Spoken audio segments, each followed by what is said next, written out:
Yang kelima, kita menyadari bahwa kita adalah milik Tuhan.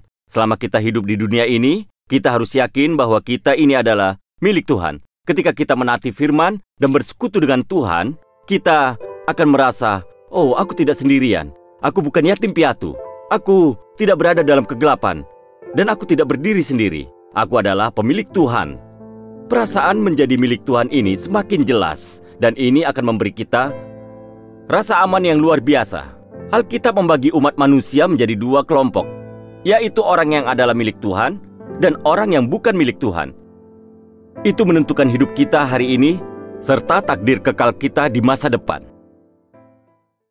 Melalui Roh Allah, Tuhan terus memberitahu kita bahwa kita adalah miliknya. Ia mengajarkan roh mana yang memiliki kita dan mengajar kita untuk membedakan roh. Kriteria untuk membedakan roh akan kita bahas. Selanjutnya, kita juga akan membahas karakteristik orang yang menjadi milik Allah. Nah, kriteria pertama untuk membedakan roh adalah apakah dia memiliki pengakuan iman kepada Yesus Kristus. Saat itu ada ajaran yang tidak mengakui Yesus sebagai Kristus dan Juru Selamat. Ada ajaran kristologi sesat yang menyangkal bahwa Allah datang dalam rupa daging. Tapi di sini, Rasul Yohanes mengajarkan dengan jelas, setiap roh yang mengakui bahwa Yesus Kristus datang sebagai manusia berasal dari Allah. Hal ini mungkin terlihat sederhana, tapi ini adalah karya yang sungguh luar biasa. Roh Kudus datang kepada kita. Yesus adalah Tuhan. Dia adalah Tuhan yang muncul dari awal. Dia datang kepada kita, datang dalam daging. Dia disalibkan sebagai juru selamat, dibangkitkan dan melakukan berbagai mukjizat. Itulah Yesus. Orang yang bisa membuat pengakuan iman seperti ini adalah orang yang mengalami mukjizat. Hal itu tidak dapat dilakukan melalui kecerdasan atau usaha manusia. Saudara, keyakinan bahwa Tuhan adalah juru selamat kita itu datang dalam rupa iman. Ini adalah anugerah yang luar biasa.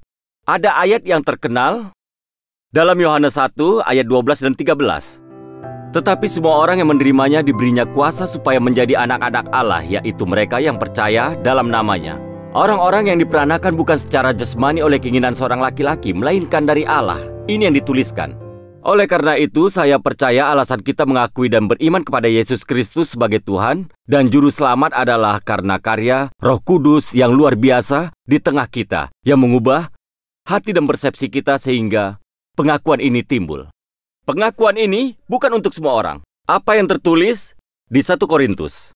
Manusia bisa mengaku Yesus adalah Tuhan melalui siapa? Tidak ada yang dapat mengaku Yesus adalah Tuhan selain oleh Roh Kudus.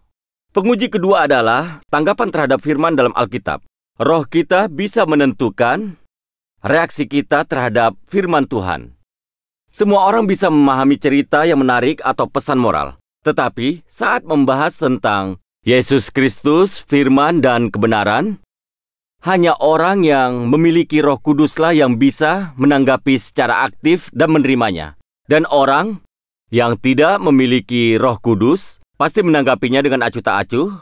Begitulah kita bisa membedakan mana roh yang adalah milik Allah dan mana yang bukan. Saudara-saudaraku yang terkasih, marilah kita saling mengasihi.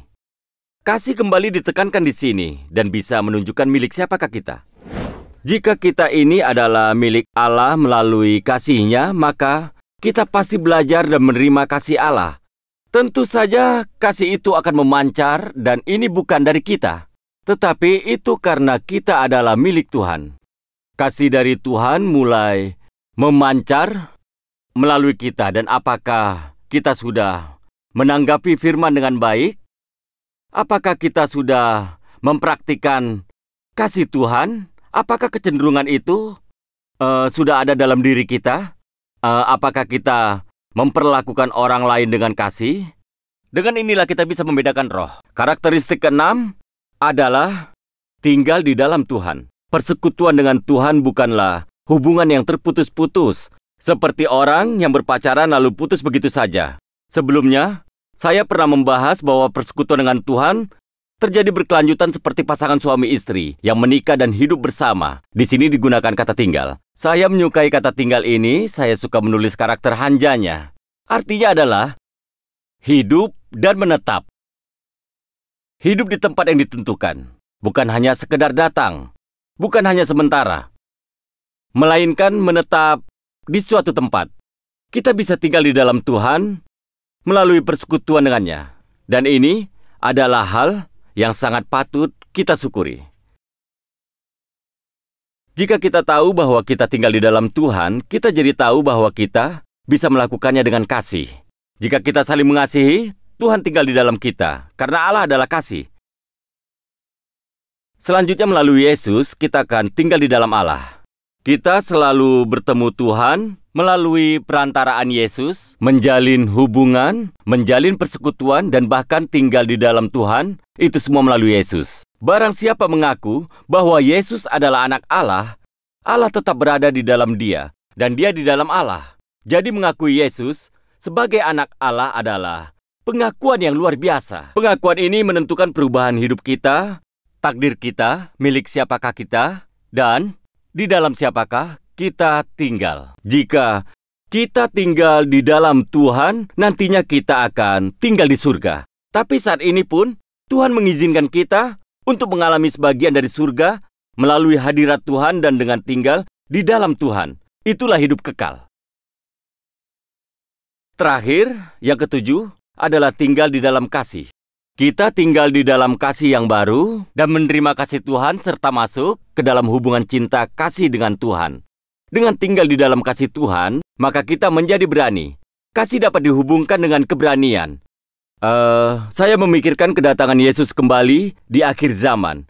Kita membangun hubungan kasih dalam persekutuan dengan Tuhan, lalu Tuhan akan datang kembali secara tiba-tiba. Dan saat itu, akan ada orang yang merasa takut. Tetapi jika saat itu, kasih Tuhan senantiasa kuat di dalam diri kita, tidak ada rasa takut dan kita akan menyapanya dengan kasih. Tidak ada yang berbeda dari biasanya. Saat itu pun, kita bisa datang kepada Tuhan dengan berani. Itulah yang dibahas di sini. Keberanian dengan tinggal di dalam kasih Tuhan adalah keberanian percaya pada hari penghakiman. Itulah yang tertulis di sini. Kemudian, dengan tinggal di dalam kasih Tuhan, itu diteruskan kepada kasih terhadap sesama. Jadi kasih Tuhan berhubungan dengan kasih pada sesama. Tetapi di sini, sambil membahas tentang orang yang tinggal di dalam kasih Tuhan, di akhir, penulis berkata, kalian juga harus saling mengasihi. Kasihilah saudaramu. Jika kamu tidak bisa mengasihi saudaramu, kamu tidak akan bisa berkata kamu mengasihi Allah. Jadi, Tuhan tidak memberikan perintah besar untuk mengasihi ini dengan begitu saja.